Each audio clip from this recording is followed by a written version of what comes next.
per non farci mancare l'avventura abbiamo seguito i consigli di un signore con un camper che abbiamo conosciuto l'altra sera in un parcheggio qui originario di questa zona, che ci ha detto di percorrere la Palmer Creek Road vicino a Hope.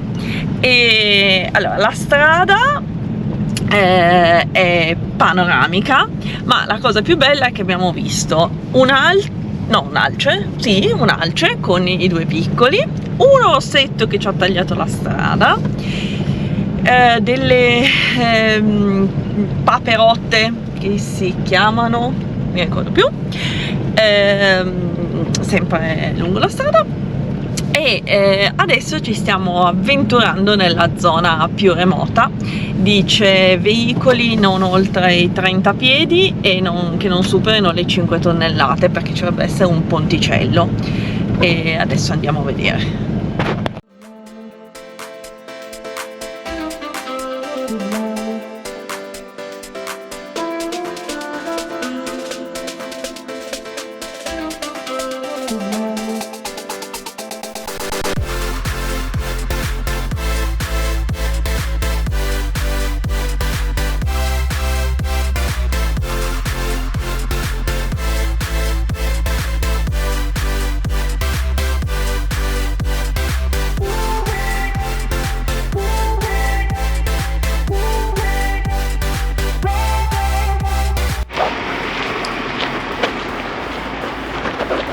Questo è il panorama alla fine della strada, che è stupenda.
Siamo a Hope, un altro paesino fuori dal mondo. Anche questo è un paese nato nel finire del 1800, esattamente nel 1889, proprio per la caccia dell'oro.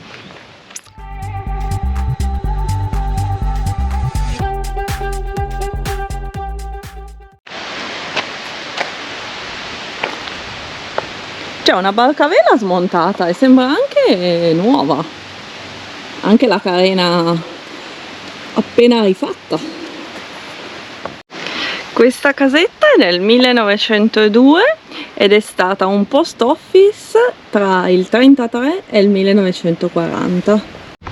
Questo è il museo di Hope, dove si può vedere la storia dei minatori.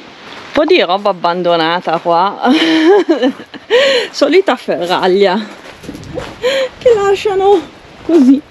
Qui hanno raccolto un po' di attrezzi per cercare loro, questi piatti, ricostruzione di una casa. Un po' un casino, veramente.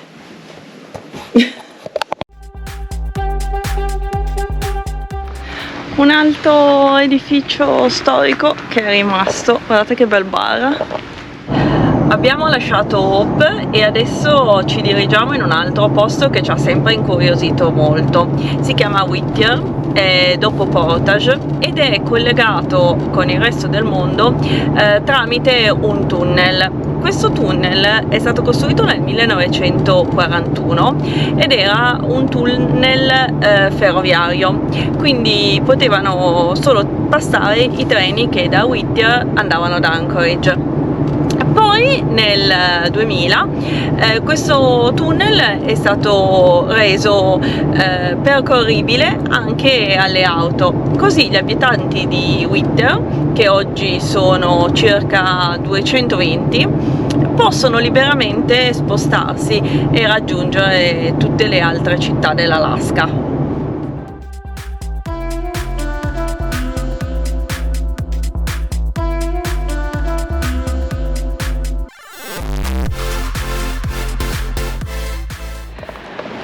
Siamo in coda per entrare nel tunnel, si aprirà da questo lato alle 4:30, mentre quando saremo dall'altro lato le aperture saranno alle ore spaccate, quindi faremo un giretto e poi ritorneremo.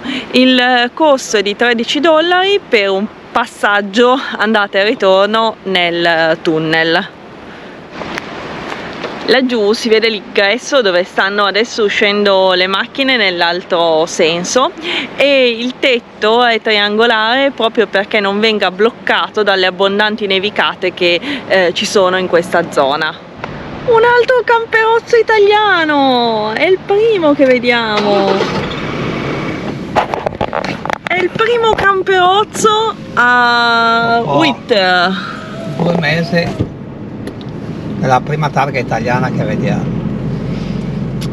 Ci vedremo dall'altra parte. Non ho capito che... L'ha capito? non lo so, ci guardava come dire cosa vogliono questi. Comunque si è aperto il tunnel di Whittier e adesso entriamo.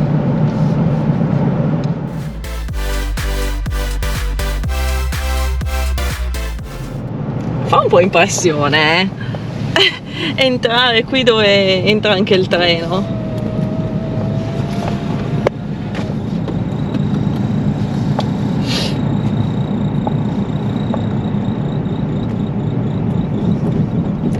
Wow.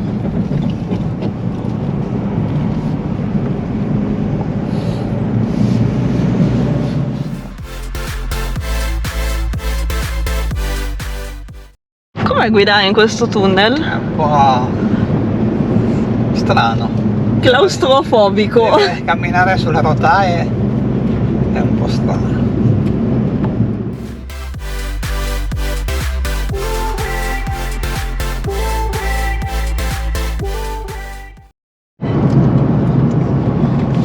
Siamo usciti dal tunnel e qui c'è il cartello di benvenuti a Whittier. Adesso andiamo a scoprire questo posto così strano e così fuori dal mondo. Anche questo porticciolo è veramente fuori dal mondo e pensate che ci sono anche delle barchette a vela che mi chiedo qua quando usano, considerando la stagione. Questo posto è un po' desolato, no?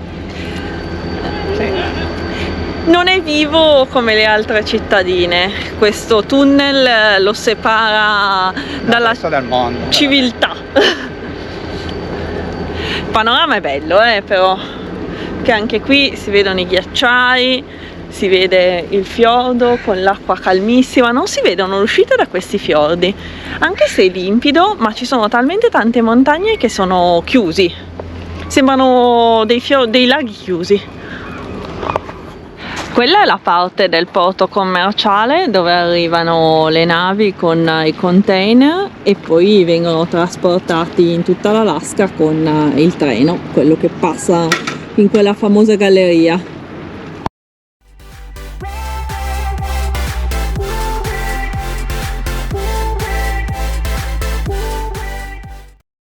Questa è la fine della zona turistica lungo il porto e adesso andiamo a vedere quella che invece è la città vera e propria, ossia dove vivono tutti i suoi abitanti, che di fatto è un unico palazzo.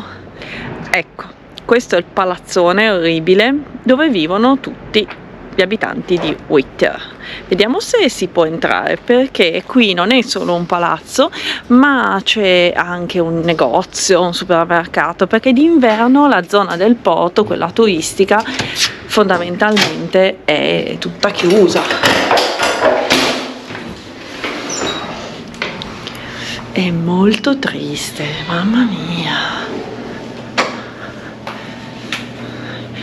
Qui c'è la chiesa, fanno vedere la costruzione di questo palazzo nel 1942. Qua c'è il bancomat, il distributore di merendine e la lavanderia.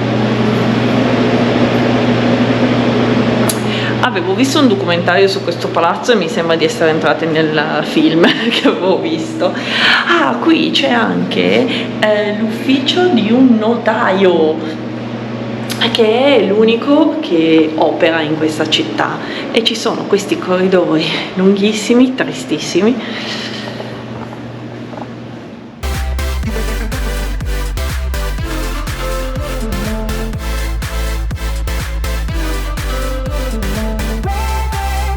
Qua c'è il negozietto e già... Ah, c'è l'ufficio postale, post office, c'è il negozietto, ma direi che è chiuso. Ecco qui la porta del negozietto. Qua c'è un deposito di biciclette, carrellini, e pensate che per andare a scuola i bambini d'inverno hanno un corridoio sotterraneo che li collega direttamente all'edificio della scuola. E questa dietro il palazzone è la scuola, che è appunto collegata tramite un corridoio sotterraneo per l'inverno, quando fa troppo freddo per far uscire i bambini.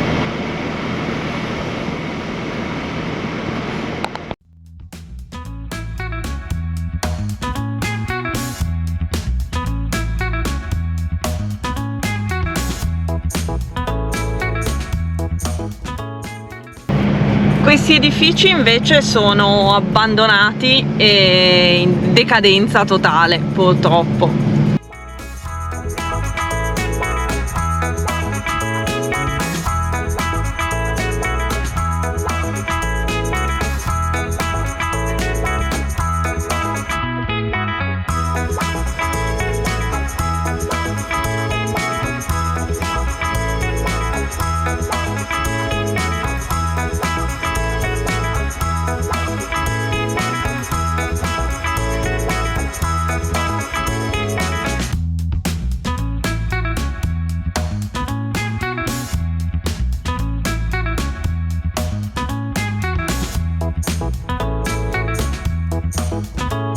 Dovevamo passare noi, sono le 7, ma un treno ci è passato davanti, ha sempre la precedenza lui.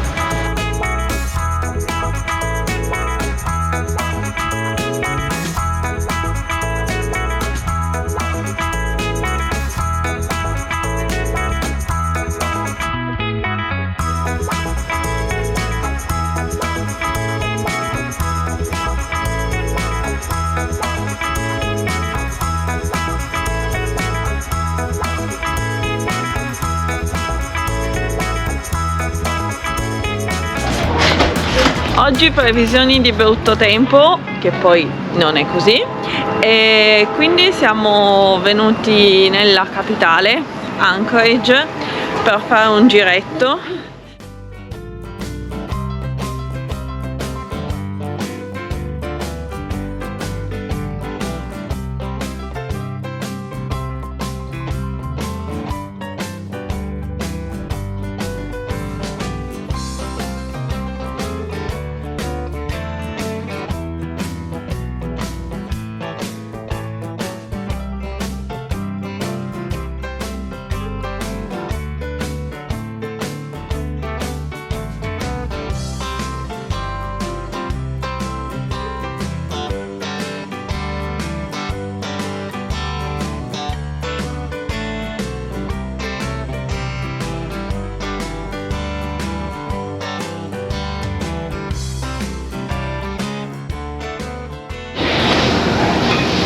Questa è la fabbrica dove fanno questi famosi coltelli. Questo è il coltello Ulu, è un coltello tradizionale chiamato il coltello delle donne perché lo utilizzavano soprattutto in cucina.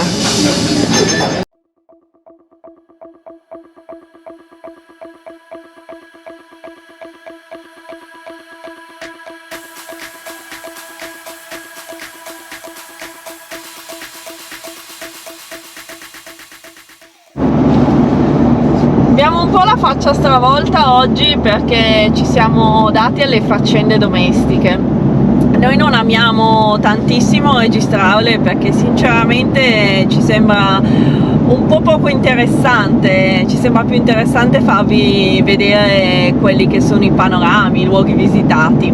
Comunque oggi abbiamo fatto la spesa, fatto la lavanderia. 2 supermercati, sì, perché uno non bastava, 2. Non bastava perché qui da una parte vendono da mangiare, dall'altro vendono la birra, il vino, e poi abbiamo lavato la macchina. Matteo si è divertito a lavare tutta la macchina, a farla diventare pulita, che durerà un giorno se dura.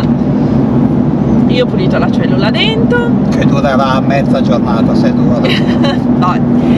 E carico, scarico, e adesso lasciamo Anchorage per spostarci verso est e quindi pian piano visitare la parte di Alaska che non abbiamo ancora visto e poi tra un po' lasciarla, che è la cosa che a me fa un po' piangere il cuore.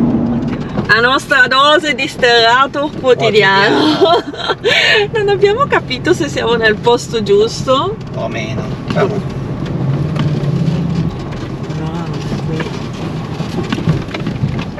Sì. No. Giro Andrea. Giro Andrea ormai sono 6. Ma se non c'è la strada? Sì, c'è la strada. Su Masima. Su Masima ci sono le guerre. Oh sì. Ma povera cellula. E poi non dobbiamo sporcare la macchina. Ci ficchiamo in dei posti, altro che non sporcare la macchina. Chi è che mi ha detto? È lì, è lì, è lì. Ma il tipo mi ha detto che c'è la strada.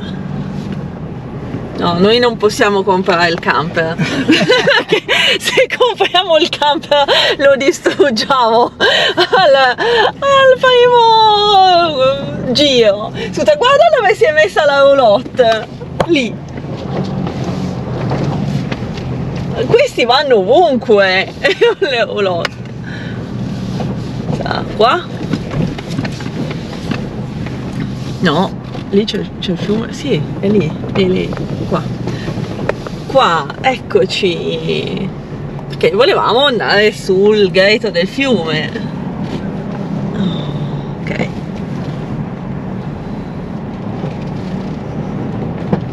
Bene.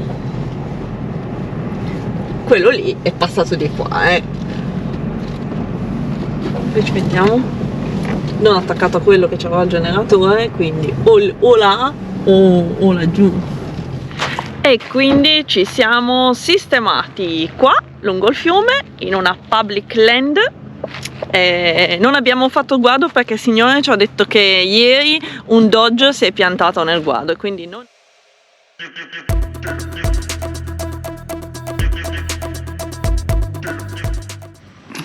Questa sera abbiamo finalmente comprato le ostriche sono famose qui in Alaska e quindi le abbiamo trovate al supermercato e stasera le assaggiamo.